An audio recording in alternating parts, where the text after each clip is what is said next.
ومن يبتغ غير الإسلام دينا فلن يقبل منه وهو في الآخرة من الخاسرين. الله أكبر. আল্লাহ তাআলা বলছেন, যারা নাকি ইসলাম ছাড়া, ইসলাম ব্যতিরেকে ইসলাম ধর্ম ছাড়া অন্য কোন ধর্মে অনুসন্ধান করে, অন্য কোন ধর্ম মেনে চলে, অন্য কোন আমল করে, ইসলাম ছাড়া যে ব্যক্তি অন্য আমল করবে, অন্যর মধ্যে দ্বীনের অন্য সন্ধান করবে, তার কোন আমল আল্লাহ তাআলা গ্রহণ করবেন না, আমল তো গ্রহণ করবেন না। আর সে ক্ষতিগ্রস্তদের অন্তর্ভুক্ত হয়ে যাবে। বলুন নাউযুবিল্লাহ। এরপরে প্রতিবেশীর কথা আলোচনা হচ্ছে 2 নম্বরে। গত জুমায় আলোচনা হয়েছিল, তারপরে থেকে আলোচনা আজকে হচ্ছে 2 নম্বরে প্রতিবেশীর কথা আল্লাহ তাআলা বললেন। প্রতিবেশীর হক সম্পর্কে আল্লাহ তাআলা বললেন যে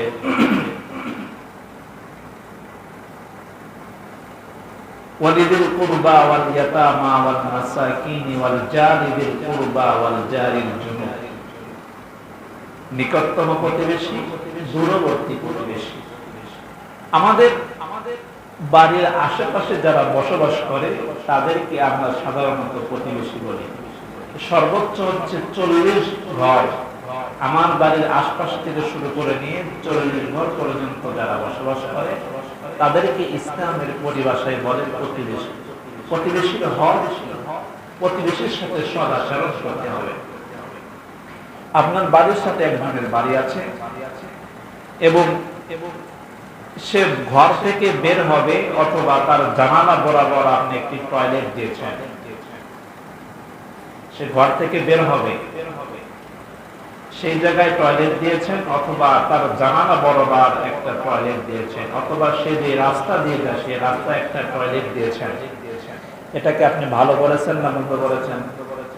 সে রাস্তায় বের হচ্ছে, ঘর থেকে বের হচ্ছে, টয়লেটের দুর্গন্ধ তার মুখে গিয়ে লাগছে, সে একটু জানালা খুলে শায়িত অবস্থায় আছে, আর এই জানালার যে বাতাসটা আসতেছে, বাতাসের সাথে একটা দুর্গন্ধ তার নাকে গিয়ে লাগছে, পরিবেশ দূষিত হচ্ছে, ইসলামের সমর্থন করে না।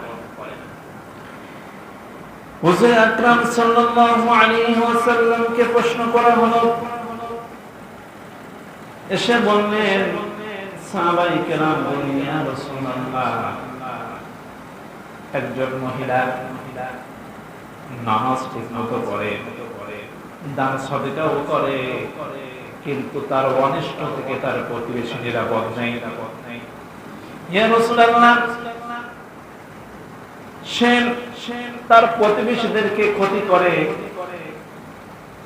ক্ষতির কিছু পর্যায় আছে, যেমন ধরেন ক্ষতিটা কেমন ভাবে করে, সে একটি মুরগি ফেলেছে, মুরগিটা আপনার বাড়িতে চলে গেছে, বাড়ির ভেতরে চলে গেল, মুরগিটা ধরে আপনি জবাই করে খেলেন, অথবা মুরগিকে মেরে আপনি তার পাটা ভেঙে দিলেন।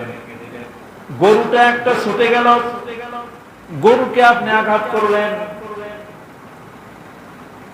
এমন ভাবে বিভিন্ন ভাবে আপনি তাকে কষ্ট দেন। এই সমস্ত সমাজে হয় কি হয় না বলে?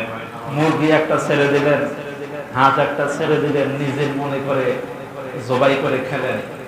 এটা কি প্রতিবেশীর হক আদায় করা হলো না হক বিনষ্ট করা হলো? এগুলো তো ইসলামের কথা, কথা বলেন না কেন? ইসলাম কি পরিপূর্ণ জীবন ব্যবস্থা? আমি কি এই মন গড়া কোনো কি ইচ্ছা বলতেছি?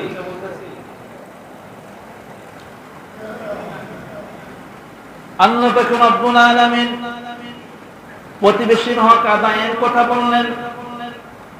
যে ঘটনা বলতেছিলাম, যে হাদিসটা বর্ণনা করতেছিলাম, সাহাবায়ে কেরাম এসে বললেন, ইয়া রাসূলুল্লাহ, এই মহিলা নামাজ পড়ে, দান করে, কিন্তু তার অনিষ্ট থেকে, তার অত্যাচার থেকে তার প্রতিবেশী নিরাপদ নয়। ইয়া রাসূলুল্লাহ, এর ব্যাপারে আপনি কি বলেন? হুজুর আকরাম সাল্লাল্লাহু আলাইহি ওয়াসাল্লাম বললেন সে জাহান্নামে যাবে। বলুন না নাউযুবিল্লাহ। এরপরে আরেকটা মহিলার কথা বলা হলো, ইয়া রাসূলুল্লাহ, আরেকজন মহিলা, সে অনেক বেশি দান করতে পারে না, ইবাদত বন্দেগীও হয়তো সঠিকভাবে করতে পারে না, কিন্তু এই মহিলার আচার ব্যবহার এতই ভালো, এতই সুন্দর আচার ব্যবহার, তার কমল আচরণে, তার ব্যবহারের কারণে অন্যান্য প্রতিবেশী নারীরা ওই মেয়ের প্রশংসা করে। ইয়া রাসূলুল্লাহ, এই মহিলার ব্যাপারে আপনার কি হুকুম? আপনি কি বলেন? এই মহিলা কি জান্নাতে যাবে না জাহান্নামে যাবে? আল্লাহ পাক রব্বুল আলামিনের রাসূল বললেন, দাখালাত ফিল জান্নাতি। সুবহানাল্লাহ বলেন, এই মহিলা জান্নাতে চলে যাবে। প্রতিবেশীর হক, আল্লাহ পাক রব্বুল আলামিন এরপরে এতিমের অধিকারের কথা বললেন। এতিমের হক, এতিম সম্পর্কে আল্লাহ তাআলা বললেন, তোমরা এতিমের সাথে সদাচরণ করো, সৎ ব্যবহার করো, তাদের সাথে তোমরা নিষ্ঠুরাচরণ করো না। এতিমটাকে তাফসীরে জালালাইনের ভিতরে পড়েছি যে এতিম বলা হয় ওই সন্তানকে, ওই ছোট্ট নারী এবং পুরুষ সন্তানকে বালেগ হওয়ার আগেই, অর্থাৎ এই ছোট্ট সন্তান সাবালক হওয়ার আগেই যাদের পিতা মারা যায় তাদেরকে বলা হয় এতিম। মনে থাকবে, সাবালক হওয়ার আগে, ছেলে অথবা মেয়ে বড় হওয়ার আগে যার পিতা মারা যায় তাকে এতিম বলা হয়। আপনি বয়সপ্রাপ্ত হয়েছেন, সাবালক হয়ে গেছেন, তারপরে যদি আপনার পিতা মারা যায় তাহলে আপনাকে এতিম বলা হবে না। এটা কোরআনের ভাষায়। কিসের ভাষায়? কোরআনের ভাষায়। তাহলে এতিমকে এটা আমরা বুঝতে পেরেছি, বুঝে এসেছে তো। এরপরে এতিম সম্পর্কে আল্লাহ তাআলা বললেন, ইন্নাল্লাযীনা ইয়াকুলুনা আমওয়ালাল ইয়াতামা যুলমান ইন্নামা ইয়াকুলুনা ফী বুতুনিহিম নারা ওয়া সায়াসলাউনা সাঈরা। জোরে বলুন আল্লাহু আকবার। ইন্নাল্লাযীনা ইয়াকুলুনা, নিশ্চয়ই যারা খায়, আমওয়ালাল ইয়াতামা, এতিমের ধন সম্পদ খায়, জুলমান মানে জুলুম করে, অত্যাচার করে, ইয়াকুলুনা ফী বুতুনিহিম নারা, তারা তো ওই এতিমের সম্পদ খায় না, এতিমের ধন সম্পদ খায় না, বরং তারা তাদের পেটের ভিতরে আগুন ঢুকায়। বলুন নাউযুবিল্লাহ। আর এরপরে আল্লাহ তাআলা বলতেছেন, ওয়া সায়াসলাউনা সাঈরা, খুব অচিরেই, খুব অল্প সময়ে, খুব দ্রুতই আমি তাদেরকে জাহান্নামে নিক্ষেপ করব। বলুন নাউযুবিল্লাহ। এজন্য এতিমের সাথে ভালো ব্যবহার করতে হবে। শুধু এটাই নয়, ছোট্ট এতিম সন্তান, বাবা মারা গেল, চাচার কাছে বড় হয়েছে, বড় বাপের কাছে বড় হয়েছে, সন্তানটা হাটের দিন যখন চলে আসলো, চাচা বাজার থেকে সদাই কিনে নিয়ে আসলো, ছোট্ট সন্তান ফ্যান ফ্যান করে চাচার দিকে তাকিয়ে আছে, বড় বাপের কাছে দিকে তাকিয়ে আছে। সবার টপলাটা নিয়ে এসে ওই এতিম ভাতিজাকে দিল না, ভাইয়ের সন্তানকে দিল না, বরং তার সন্তানকে দিল। ছোট্ট সন্তান ফ্যান ফ্যান করে তাকিয়ে আছে। সে মনে কষ্ট পেল, এটা তো কোনা যাবে না, বরং সাধ্য অনুযায়ী কিছু হলেও তো দিতে হবে, বঞ্চিত করা যাবে না। ঠিক না ব্যাটিং বলেন? আল্লাহ পাক রব্বুল আলামিন বলেন, আলাম ইয়াজিদকা ইয়াতীমান ফাআওয়া ওয়া ওয়াজাদাকা যাল্লান ফাহাদা ওয়া ওয়াজাদাকা আইলান ফাআগনা فأما اليتيم فلا تقهر وأما السائل فلا تنهر وأما بنعمة ربك فحدث الله أكبر হে নবী আমি কি আপনাকে ইতিম অবস্থায় পাই নাই এরপরে আমি কি আপনাকে পথ দেখাই নাই আমি তো পথ হারা অবস্থায় আপনাকে পেয়েছি আপনাকে ইতিম অবস্থায় পেলাম আপনাকে পথ দেখানোর মতো কেউ ছিল না এরপরে আমি আপনাকে হেদায়েতের পথ দিয়েছি আপনি তো হেদায়েত বলতে কি রাসূল কি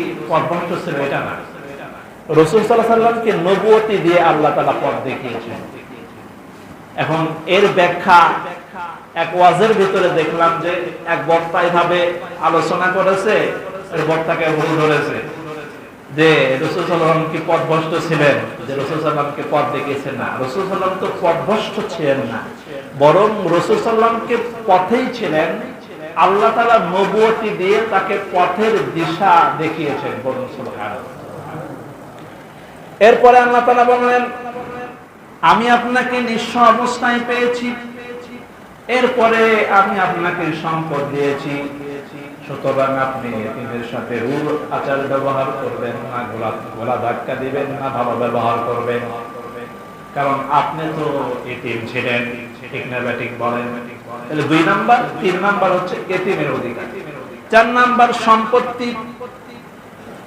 সম্পত্তির ব্যাপারে আল্লাহ তাআলা বলেন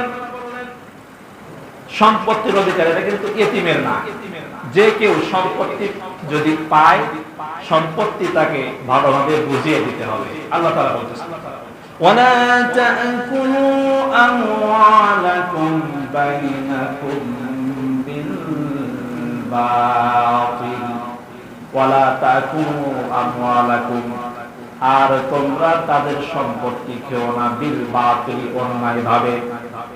অন্যায়ভাবে কারো সম্পত্তি খাওয়া যাবে না সম্পত্তি যখন আপনি অন্যায়ভাবে খাবেন এটা তো আপনি সম্পত্তি খাচ্ছেন না হারাম খাচ্ছেন আর লা ইয়াদখুলুল জান্নাতা জাসাদুন গুযিয়া বিল হারাম আল্লাহর নবী বলেছেন যে হারাম যে ব্যক্তি খায় ওই হারাম খানেওয়ালা ব্যক্তির শরীর জান্নাতে প্রবেশ করবে না বলুন নাউযুবিল্লাহ সম্পত্তি বুঝিয়ে দিতে হবে وَإِذَا حَضَرَ الْقِسْمَةَ أُولُو الْقُرْبَى وَالْيَتَامَى وَالْمَسَاكِينِ আর যখন সম্পত্তি বন্টন করা হয় যখন সম্পত্তি বন্টন করা হবে বন্টন করার সময় যারা উপস্থিত থাকবে যারা সম্পত্তি বুঝিয়ে বের করে দিবে একজন সম্পত্তি পাচ্ছে আর একজন সম্পত্তি বের করে দিচ্ছে না এদেরকেও জবাবদিহি করতে হবে কঠিন হাসরের ময়দানে আর যারা বের করে দিবে তাদেরকে কিছু সম্পত্তি দাও তাদেরকে কিছু খাওয়ার জন্য হাদিয়া তোহফা দাও যদি তারা বের করে দেয় বের করে দেওয়ার ওই সময় তাদেরকে তোমার সম্পত্তি থেকে কিছু তুমি দাও এটা আল্লাহ পাক রব্বুল আলামিন বলছেন